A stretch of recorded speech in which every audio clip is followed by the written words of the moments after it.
Hello hello. Donc au moment où on enregistre cet épisode avec Nina, on est en septembre 2023. Donc qui dit septembre dit rentrée, et qui dit rentrée dit mémoire, et donc choix du sujet.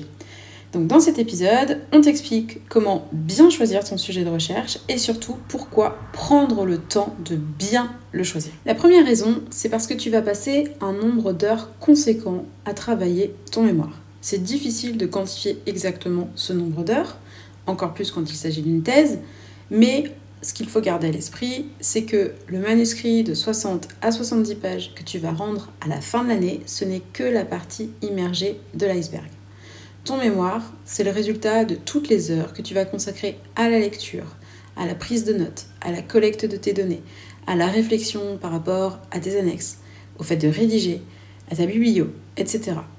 Donc dans cet épisode, on te donne quelques astuces pour t'aider à trouver un bon sujet de recherche. Un bon sujet de recherche, c'est déjà un sujet qui te ressemble, qui te fait vibrer et qui est pertinent, c'est-à-dire exploitable. Aussi, conseil non négligeable, il faut que tu choisisses un terrain qui ne te fera pas changer de vie pour pouvoir l'analyser. Par exemple, si tu as une vie de famille au cœur de l'Ariège, il te sera plutôt difficile de faire un terrain en Ouzbékistan pendant 2 ans. Tu vois ce que je veux dire ? Ton sujet doit s'adapter à toi pour que tu te sentes à l'aise dans ta phase de recherche. Moi, je te conseille aussi de choisir un sujet qui t'ouvrira des portes professionnellement parlant. C'est super important de faire un choix stratégique par rapport à la thématique qui t'intéresse. Dans l'idéal, ton sujet doit s'intégrer dans ton projet pro. S'il peut te servir par la suite, c'est encore mieux. Attention, par contre, ce n'est pas obligatoire. Mais par exemple, si tu es en train de réfléchir à ton sujet de TER dans le cadre d'une licence 3 de psycho, le sujet que tu choisis doit faciliter tes candidatures en master. Il doit t'ouvrir plus de portes. Donc, tu dois le choisir dans l'optique du master que tu vises. Même chose si tu passes ton DSCG. Le sujet que tu choisis pourra ensuite potentiellement alimenter ton deck si tu souhaites devenir expert comptable. Donc, ça peut être intéressant d'y réfléchir dès maintenant.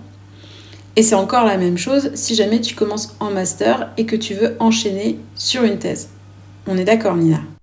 On est totalement d'accord, Gaëlle. Plus il y a de continuité entre le master et le doctorat, plus ce sera simple pour toi. Pour ma part, ça n'a pas été le cas. Et crois-moi, je suis le contre-exemple à ne pas imiter. J'ai fait des choix du cœur, certes, bien plus que de raison, et je ne le regrette pas, j'ai adoré mon sujet. Mais entre nous, si tu peux associer cœur et raison, tu t'en porteras bien mieux. Je dis ça, mais en réalité, il y avait une continuité en fait dans mes sujets.